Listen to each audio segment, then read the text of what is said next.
Assalamualaikum warahmatullahi wabarakatuh. Selamat pagi, gimana kabarnya hari ini? Semoga sehat selalu untuk kita semua ya. Tetap di rumah, tetap jaga kesehatan, dan tetap semangat belajar pastinya. Oke, kembali lagi bersama Bu Fitri di Mapel PKN. Senang sekali kita bisa bertemu walaupun masih daring ya jadinya. Nah, sebelum kita memulai pembelajaran, silakan kalian berdoa terlebih dahulu agar nanti kita diberi kemudahan dan kelancaran saat proses belajar mengajar.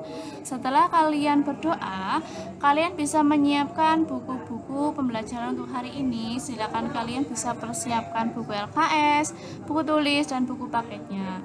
Untuk hari ini kita melanjutkan bab 3. Untuk hari ini pertemuan pertama kita ya. Kalian bisa membuka di LKS halaman 43 di LKS-nya masing-masing. Jika nanti ada pertanyaan bisa ditulis dulu di buku tulisnya dan nanti bisa ditanyakan di akhir pembelajaran.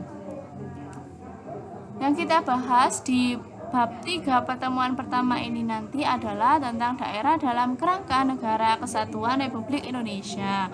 Nanti ada 2 subbab yang akan kita bahas. Yang pertama, mendeskripsikan perjuangan menuju NKRI. Yang kedua, mendeskripsikan pengertian daerah dalam kerangka Negara Kesatuan Republik Indonesia. Namun pada hari ini kita tidak membahas dua-duanya ya, namun satu persatu dulu yang akan kita bahas. Jadi yang pertama yang akan kita bahas adalah mendeskripsikan perjuangan menuju NKRI. Nah, pertama ini yang akan kita bahas perjuangan menuju NKRI. Pertama-tama, sejarah tentang lahirnya NKRI atau Negara Kesatuan Republik Indonesia ini makin menguat setelah Jepang menyerah tanpa syarat kepada sekutu. Nah, di sini ada hari-hari terakhir sebelum proklamasi dimulai tanggal 12 Agustus sampai tanggal 17 Agustus saat pembacaan teks proklamasi oleh Insinyur Soekarno. Nah, dengan adanya peristiwa Jepang menyerah tanpa syarat kepada sekutu, nah ini menjadikan kesempatan bagi pemuda untuk mendesak golongan tua untuk segera memproklamasikan kemerdekaan Indonesia. Nah, di sini ada peristiwa Rengas Dengklok.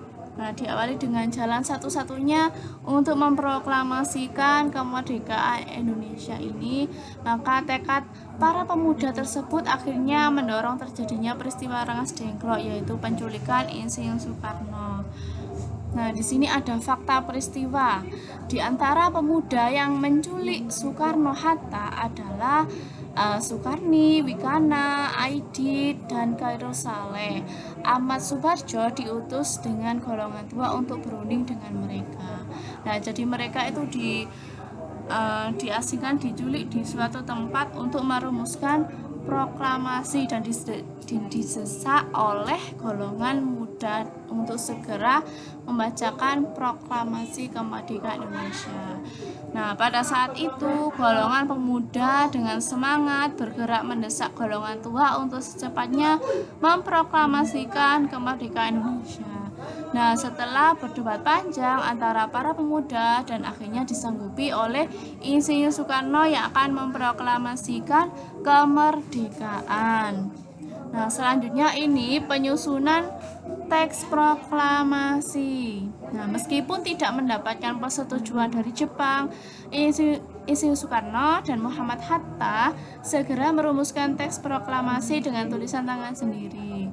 Nah, penyusunan teks proklamasi ini dilaksanakan di rumahnya Laksamana Maeda yang ada di Jalan Imam Bonjol nomor 1 Menteng, Jakarta Pusat. Nah, di sini ada rumah lamanya, rumah lama Laksamana Maeda, dan rumah pembaruannya sekarang ini yang dibuat atau dipergunakan sebagai Museum Perumusan Naskah Proklamasi. Nah, kalian bisa lihat di foto ini ada rumah yang lama dan rumah yang terbaru dari Laksamana Maeda. Selanjutnya,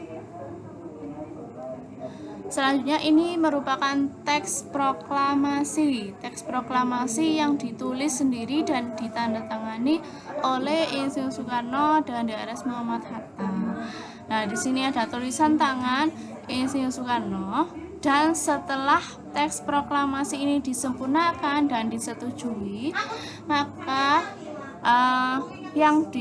yang mengetik teks proklamasi itu adalah Sayuti Meli. Nah, di sini nama aslinya adalah Muhammad Ibnu Sayuti yang biasa kita kenal dengan Sayuti Meli. Nah, ini merupakan gambaran orangnya Sayuti Meli ya.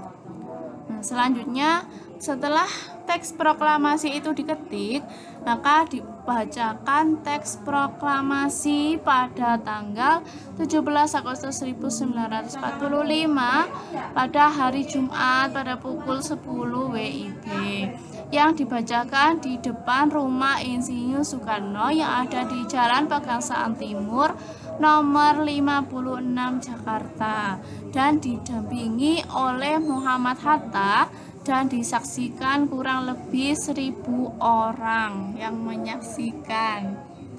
Nah, setelah proklamasi dibacakan oleh Insinyur Soekarno dan dilakukan pengibaran sang saka merah putih dengan diiringi lagu Indonesia Raya. Nah, dengan pengibaran sang merah putih ini ada 3 tokoh pengibar bendera merah putih, yaitu yang pertama Latif Hendra Ningrat, yang kedua Suhud, yang ketiga SK Trimurti. Nah, berita kemerdekaan Indonesia ini disebarkan para pemuda dengan selebaran kertas ataupun tulisan tangan di berbagai tempat di seluruh Indonesia. Nah, di sini ada makna proklamasi. Ada yang pertama aspek hukum. Proklamasi merupakan pernyataan keputusan politik tertinggi bangsa Indonesia untuk menghapuskan hukum kolonial dan diganti dengan hukum nasional. Yang kedua, berdasarkan aspek historis. Proklamasi merupakan titik akhir sejarah penjajahan di bumi Indonesia sekaligus sebagai titik awal Indonesia sebagai negara yang merdeka bebas dari penjajahan bangsa lain. Yang ketiga, aspek sosiologis, yaitu proklamasi menjadikan perubahan dari bangsa yang terjajah menjadi bangsa yang merdeka.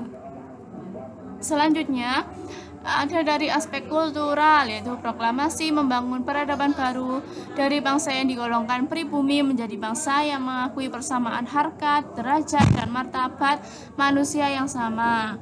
Yang kelima, berdasarkan aspek politis, yaitu proklamasi menyatakan bahwa bangsa Indonesia sebagai bangsa yang berdaulat dan mempunyai kedudukan sejajar dengan bangsa lain di dunia.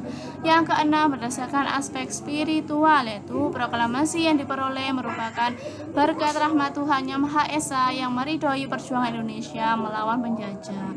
Nah, itu tadi materi bab 3 pertemuan pertama kita. Jika ada pertanyaan bisa ditulis di buku tulis dan nanti bisa dipertanyakan. Nah, sekian pembahasan kali ini. Mohon maaf jika ada salah kata. Saya akhiri dulu. Assalamualaikum warahmatullahi wabarakatuh. Selamat pagi.